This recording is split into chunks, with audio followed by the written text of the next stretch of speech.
Hello there friends, Dr. Shu here, and today I like to talk about something very important, and that is depression and the panic attacks.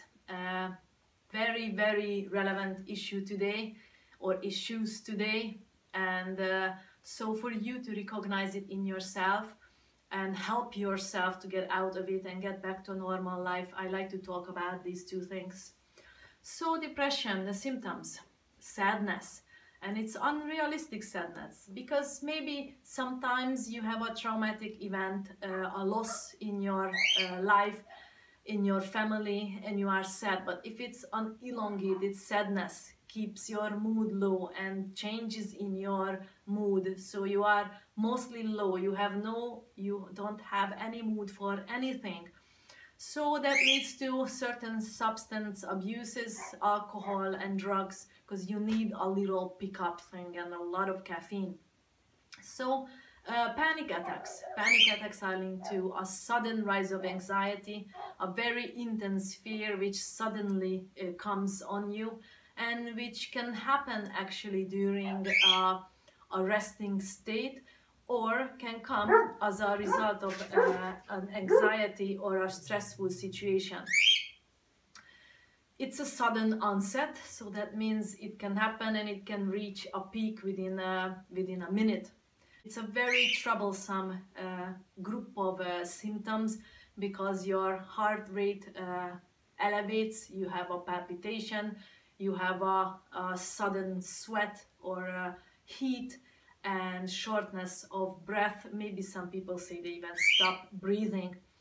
So the causes: there are different hormonal changes due to stress, and as you can see, stress is here the big guy which is causing all this.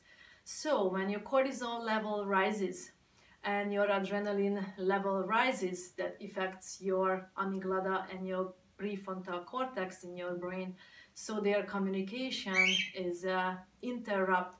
So that means that it is impossible to stop these behaviors which comes with the depression and the panic attacks. So there is another hormone which is estrogen, which is low estrogen level rather, which is coming during PMS and menopause and postpartum after giving birth. So as a result of low estrogen level, you can also experience depression. But there are so-called physical stressors besides the emotional stressors which causes depression and panic attacks, and one of them is gluten, which is the protein found in wheat and most of the grains, and also the glycophosphates, which are the pesticides which are used to grow these crops. So there are a lot of toxins as part of medications which also causes depression and panic attacks. These are all neurotoxins which can interrupt the brain's physiology this way.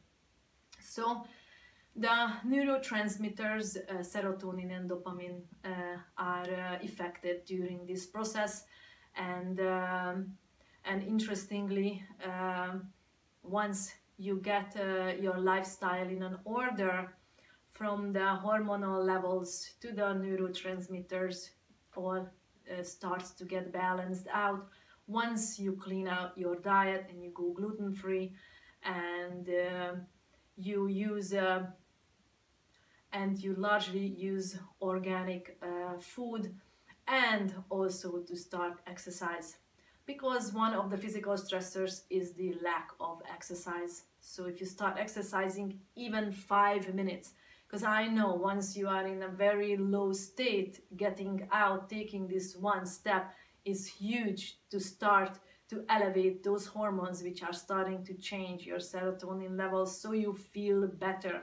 So I say normally go out in the green, on the sunshine, 5 minutes, even if it's a morning or during the day, doesn't matter when, take 5 minutes, start walking, look at the green if there is a chance, and you start a little jogging, and also add a little exercise, strengthening exercises at home, or a little yoga. The deep breathing added to the movements does fantastic and magical things for your body physiologically and also emotionally.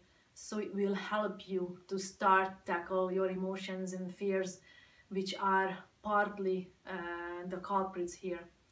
And not to mention a little breath observation exercise, which also helps you and partly and largely helps you to get back to the normal state, to the realistic state, so where you can calm down and get back to your normalcy. Observing your breath is kind of a bridge between your old behavior and your panics and your depressive moods and feelings to something new. You become to experience a neutral field, equanimity, where you are right in the center and you don't allow yourself to be pulled left and right by your brain, your conditioned mind, and you are able to stay aware and decide what you are going to do. Will you continue your depressive thoughts or anxiety causing thoughts and feelings, or you stop and breathe and you let it ride out, and then you choose objectively and with awareness what you are going to do next. So the breath observation exercise is a crucial point here, what you can practice 5 minutes morning and evening, and even in the middle of the day or any time during the day when you feel that you need it. It will help you. So thank you so much. This was Dr. Zhu. I'm working all with these symptoms and clients. So if you have any questions regarding your symptoms and issues, give me a hello here in email or here in Facebook and let us talk about it. Thank you so much. This was Dr. Zhu. Bye-bye.